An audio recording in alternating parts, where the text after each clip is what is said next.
17 வயது சிறுமிக்கு பாலியல் தொல்லை கொடுத்த வழக்கில் கர்நாடக முன்னாள் முதலமைச்சர் எடியூரப்பாவிடம் 3 மணி நேரமாக விசாரணை நடைபெற்றது. கர்நாடக முன்னாள் முதல்வர் எடியூரப்பா 17 வயது சிறுமிக்கு பாலியல் தொல்லை கொடுத்ததாக குற்றச்சாட்டு எழுந்தது. இது தொடர்பாக அவர் மீது கடந்த மார்ச் 15ஆம் தேதி பாதிக்கப்பட்ட சிறுமியின் தாயார் பெங்களூரு சதாசிவ நகர் காவல் நிலையத்தில் புகார் அளித்தார்.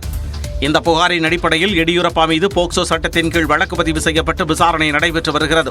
இந்த வழக்கில் விசாரணைக்கு ஆஜராகும்படி எடியூரப்பாவுக்கு சிஐடி போலீசார் சம்மன் அனுப்பியிருந்த நிலையில் ஜூன் 17ஆம் தேதி விசாரணைக்கு ஆஜராவதாக எடியூரப்பா தரப்பில் தெரிவிக்கப்பட்டது.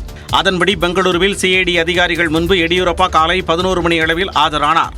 அவரிடம் சிஐடி அதிகாரிகள் 3 மணி நேரத்திற்கு மேலாக விசாரணை மேற்கொண்டனர். மின்னணு வாக்குப்பதிவு எந்திரங்களின் முழுமையான வெளிப்படைத்தன்மையை தேர்தல் ஆணையம் உறுதி செய்ய வேண்டும் அல்லது அவற்றை ரத்து செய்ய வேண்டும் என்றும் காங்கிரஸ் எம்பி ராகுல் காந்தி வலியுறுத்தியுள்ளார். நடந்து முடிந்த மக்களவைத் தேர்தலில் மும்பை வடமேற்கு தொகுதியில் வாக்கு எந்திரம் ஹேக் செய்யப்பட்டதாக வெளியான தகவலால் நம்பகத்தன்மை குறித்த கேள்வி கிளம்பியது.